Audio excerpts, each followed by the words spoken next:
And हम previous year question paper discuss कर रहे हैं जो आने वाली सभी एग्ज़ाम्स के लिए बहुत ही इम्पोर्टेंट है। आने वाले समय में 2025 में बहुत सारी एग्ज़ाम्स होने वाली है जिनके लिए ये एमसीक्यूज़ बहुत ही इम्पोर्टेंट होने वाले हैं। तो चलिए डिस्कस करते हैं। इससे पहले हमने काफ़ी क्लासेस ले चुकी है जो प्रीवियस ईयर की है। आप हमारे चैनल पर विजिट करके देख सकते हैं। यदि आपने हमारे चैनल को लाइक, सब्सक्राइब और शेयर नहीं किया है तो जाके कर लीजिए। बेल आइकन को दबा के रखिए ताकि आने वाली सभी क्लासेस की नोटिफिकेशन आप लोगों को मिलती रहे। चलिए स्टार्ट करते हैं। नाउ फर्स्ट क्वेश्चन इज, देखिए ये CHO 2018 का क्वेश्चन पेपर है। इसके पहले हमने इसकी 2 क्लासेस रन कर चुकी है। बाकी के रिमेनिंग क्वेश्चन आज हम कंप्लीट करेंगे। ओके, तो चलिए स्टार्ट करते हैं। The mode of transmission of chicken pox is, okay, तो चिकन पॉक्स का मोड ऑफ ट्रांसमिशन क्या है? तो क्या होगा? डॉपलेट न्यूक्लियाई। ओके, डॉपलेट इन्फेक्शन के थ्रू कौन फैलता है? Chicken pox. Now next question, all of the following are different form of diphtheria except, क्या है? सारे यहाँ पे डिफरेंट फॉर्म है डिप्थीरिया के किसी एक को छोड़कर, तो वो कौन सा होगा? Systematic diphtheria.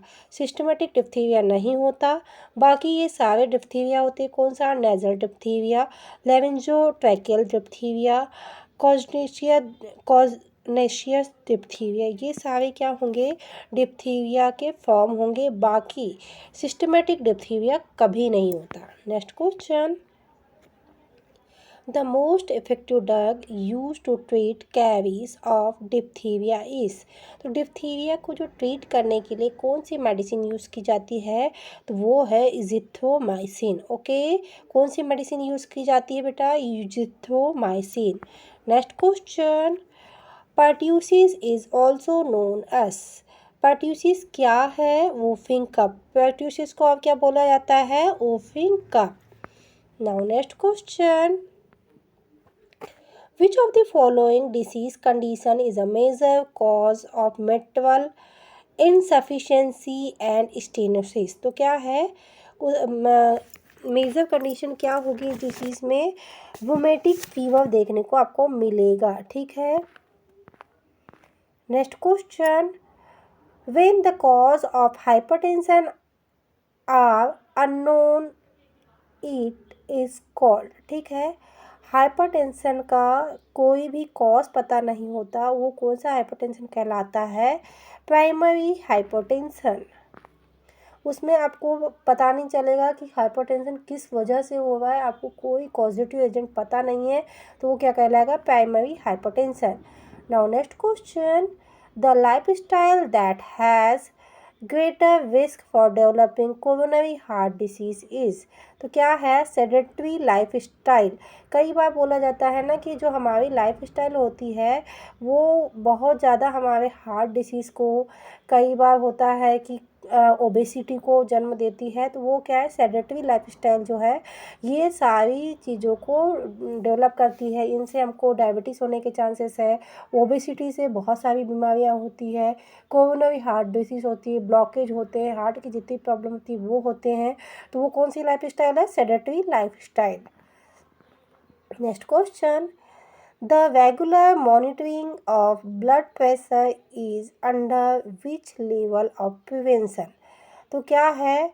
Regular blood pressure check करना किस लेवल का प्रिवेंशन में आता है? तो वो है सेकेंडरी प्रिवेंशन। आपने प्रिवेंशन पढ़ा ना, प्रीमोडियल, प्राइमरी, सेकेंडरी, टर्सरी, तो ये कौन से टाइप का प्रिवेंशन है? Secondary prevention.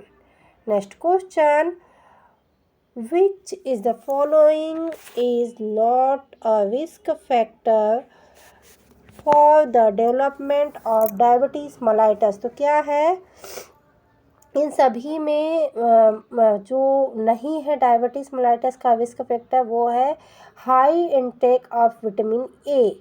क्या है? जो विटामिन ए ज़्यादा लेते हैं उनको रिस्क फैक्टर डेवलप नहीं करता डायबिटीज़ का। बाकी सारे जितने भी है, सेडेंटरी लाइफ स्टाइल मैंने पहले वाले क्वेश्चन में बताया, प्रोटीन, एनर्जी, माल न्यूट्रिशन, इनसिफिशियंसी, ये भी डायबिटीज़ कॉज करती है। एक्सेसिव इनटेक ऑफ एल्कोहल, ये भी क्या कॉज करेगा? Diabetes mellitus. But high intake of vitamin A कभी भी डायबिटीज़ कॉज नहीं करता है। Now next question, national programme NPCDCS include. तो इसमें कौन सा आएगा नेशनल प्रोग्राम में, क्या आएगा? Cancer, diabetes, cardiovascular and strokes. ठीक है, national programme of cancer, diabetes, cardiovascular and stroke. Okay, ये है इसका full form. Next question, which of the following is major cause of type 2 diabetes? तो क्या है टाइप 2 डायबिटीज़ का मेजर कॉज क्या है? ओबेसिटी। ओके, क्या होगा? ओबेसिटी। मैंने पहले ही बताया ओबेसिटी बहुत सारी बीमारियों को जन्म देता है, तो उनमें से एक क्या है? Diabetes. Next question, oral hypoglycaemic agent may be used to treat patient with। तो कैसे करेंगे? टाइप 2 डायबिटीज़ में ओरल हाइपोटेंशन एजेंट देंगे। ठीक है, next question, the diabetes covered by the national vector borne disease control programme are all of the following except. ठीक है, सारे इसमें जितने भी है मलेरिया, फाइलेरिया, काला हजार, ये सारे क्या है? वेक्टर बोर्न डिसीज़ है। तो इनको हम काय में इंक्लूड करेंगे? National vector borne disease control programme में। बट ट्यूबरक्लोसिस क्या है कि ये वेक्टर बोर्न डिसीज़ नहीं है, तो ये इसमें इंक्लूड नहीं होगी। Next question, major initiative taken under the national leprosy eradication programme is. तो क्या है? जो लेप्रेसी था, लेप्रेसी इरेडिकेशन प्रोग्राम था, उसके अंडर कौन कौन से इनिशिएटिव लिए गए थे? तो उसके अंदर जो इनिशिएटिव लिए गए थे वो क्या था? Dressing material and supportive medicine are given to the leprosy affected person. ठीक है, क्या क्या देना है? ड्रेसिंग मटेरियल देना है और सपोर्टिव मेडिसिन देना है। किसको? लेप्रेसी से इफेक्टिव पेशेंट को। Next, micro cellular rubber footwear is provided to protect initiative feet. Okay, क्या करना है कि रबर वाली फुटवेयर प्रोवाइड करवाना है। नेक्स्ट क्वेश्चन क्या है? ₹5,000 is provided for person undergoing reconstructive surgery। Okay, जो रिकन्स्ट्रक्टिव सर्जरी करवाते हैं उनको क्या करवाना है? 5,000 रुपये प्रोवाइड करवाना है। Now next question, the program that aims to train health personnel in basic newborn care and resuscitation। तो क्या कहलाता है ये? नवजात शिशु सुरक्षा कार्यक्रम। जो हेल्थ पर्सन है उनको प्रॉपर ट्रेन कराया जाता है किन के लिए? जो न्यूबॉर्न है उनकी केयर और रिसक्सिटेशन के लिए। वो किस प्रोग्राम के अंदर आता है? तो वो आता है नवजात शिशु सुरक्षा कार्यक्रम। Okay, next question, what is the proposed timeline for the registration of mother according to the micro birth plan of जननी सुरक्षा योजना। ठीक है, तो इसमें जननी सुरक्षा योजना में जो माँ बनने वाली है उसके लिए रजिस्ट्रेशन की एज कितनी होनी चाहिए, या बर्थ प्लान क्या किस वीक के कितने से कितने वीक तक का होता है रजिस्ट्रेशन का, तो वो बताना है। तो कितना होगा? At least 20 to 24 week before the expected date of delivery. ठीक है, जैसे आपका पीरियड मिस होता है उससे लेकर के तो आपको 20 to 24 वीक के पहले आपको रजिस्ट्रेशन करवाना होता है। कहाँ पे जाकर के? अपने आंगनवाड़ी या फिर एएनएम के पास में सब सेंटर में जाकर के रजिस्ट्रेशन करवाना होता है। कौन सी योजना में? जननी सुरक्षा योजना में।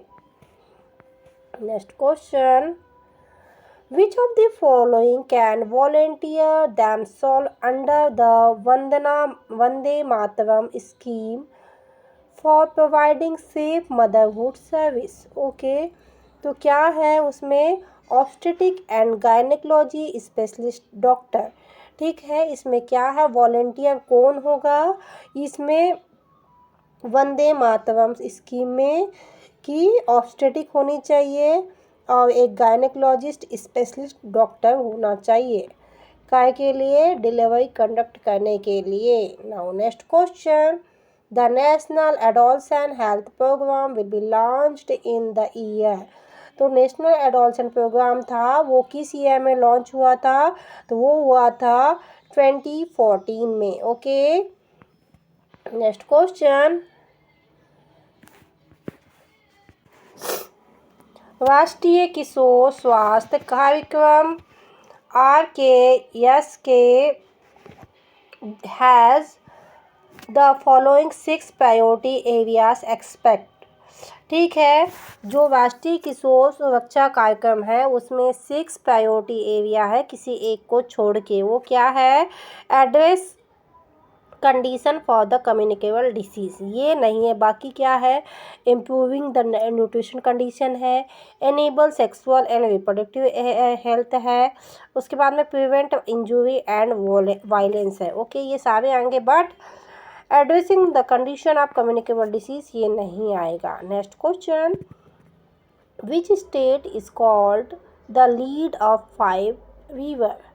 तो वो कहाँ है, 5 रिवर कहाँ पे है, पंजाब में। Next question, world health day celebrated on. तो कब सेलिब्रेट करते हैं वर्ल्ड हेल्थ डे, ये सभी को पता होना चाहिए, 7 अप्रैल को। Next question, the state of which the famous Ajanta caves are situated in. कहाँ पे है, महाराष्ट्र में। Next question, which is the most popular classical dance form in the Andhra Pradesh. तो क्या है, कुचिपुड़ी। ओके, आंध्र प्रदेश का क्लासिकल डांस फॉर्म कौन सा है, Kuchipudi. Next question, the postpartum women should be instructed to perform the Kegel exercise for the following purpose। क्या है, Kegel exercise को क्यों परफॉर्म किया जाता है, उसका पर्पस क्या है, तो वो है पोस्टमार्टम वुमेन में परफॉर्म किया जाता है। क्यों किया जाता है, जो पेल्विक फ्लोर की जो मसल्स है उसकी स्ट्रेंथ को बढ़ाने के लिए किया जाता है। Next question, the primigravida mother develop a male baby. The newborn has visible secretion after birth. The nurse has to suction the newborn in which of the following mother। क्या होगा, mouth first follows by the nose. क्या होगा, यदि कोई भी baby होता है तो उसमें क्या होगा, यदि कोई नर्स सक्शन कर रही है, यदि हम मिडवाइफ है, हम सक्शन कर रहे हैं, तो हम पहले क्या करेंगे, माउथ में सक्शन करेंगे, देन नोज में करेंगे। Okay, next question, to perform nasopharyngeal airway suctioning for conscious patient with the functional gang, the nurse should place the patient head in which of the following position. अभी किसी patient का nasopharyngeal airway suctioning हो रहा है और वो conscious है, तो हम उसको कौन सी पोजीशन प्रोवाइड करेंगे, तो कौन सी कहलाएंगे, नेक हाइपर एक्सटेंडेड पोजीशन कहलाएंगे। ठीक है, नेक को हाइपर एक्सटेंडेड रखेंगे, वो पोजीशन देंगे। Next question, which administering the enema patient should be placed in. तो कौन से एनीमा देने के लिए कौन सी पोजीशन यूज़ की जाती है, तो वो है Sims position. Next question, facility based counselling centres provide the health education to adolescent in all of the following area except. तो कहाँ पे जो एडोलसेंट पेशेंट है, एडोलसेंट पर्सन है, उसको हम हर प्रकार की एजुकेशन देंगे किसी एक को छोड़ के। तो वो कौन सी है, early marriage and child birth. क्या है, एडोलसेंट पर्सन को इस बारे में को हम वो काउंसलिंग नहीं देंगे। बाकी न्यूट्रिशन, प्यूबर्टी और प्रिवेंशन ऑफ एसटीडी के बारे में हम उसको काउंसलिंग देंगे। Next question, the nurse working with adolescents in juvenile home discuss the developmental task appropriate for adolescent with the caretaker and explain the primary development task of an adolescent is। तो क्या होगा यदि एक nurse juvenile home में यानी कि duty है उसकी, तो उसकी प्रायोरिटी टेक केयर कर रही है, तो उसके क्या टास्क होगा, तो उसका होगा spending time developing relationship with the pairs. ठीक है, तो जो भी पर्सन है उसके साथ में टाइम स्पेंड करना है और एक रिलेशनशिप मेंटेन करना है। Next question, which position is demonstrate here. तो क्या है इसमें ये रिकवरी पोजीशन, ये आपका इमेज बेस्ड क्वेश्चन रहा होगा, जो इसमें इमेज नहीं है तो इसको स्किप कर ले देते हैं। नेक्स्ट क्वेश्चन, आइडेंटिफाई, ये सारे जो है आपके इमेज बेस्ड क्वेश्चन है जिसके लिए मैं नेक्स्ट क्लास लूँगी, उसमें इमेज डाल के हम आपको एक्सप्लेन करेंगे। सो स्टूडेंट, ये थे आपके CHO 2018 के क्वेश्चन पेपर। जो आगे के आपके 10 या 12 क्वेश्चन रह गए हैं वो इमेज बेस्ड है। इसमें मैं जो इमेज है वो रिमेनिंग है, उसमें डाल करके मैं फिर से इसकी क्लास लूँगी। आई होप आप लोगों के लिए ये क्लास बहुत ही इन्फॉर्मेटिव हो। यदि आपने हमारे चैनल को लाइक, सब्सक्राइब और शेयर नहीं किया है तो जाके कर दीजिए। बेल आइकन को दबा के रखिए ताकि आने वाली सभी क्लासेस की नोटिफिकेशन आप लोगों को मिलती रहे। Thank you for watching.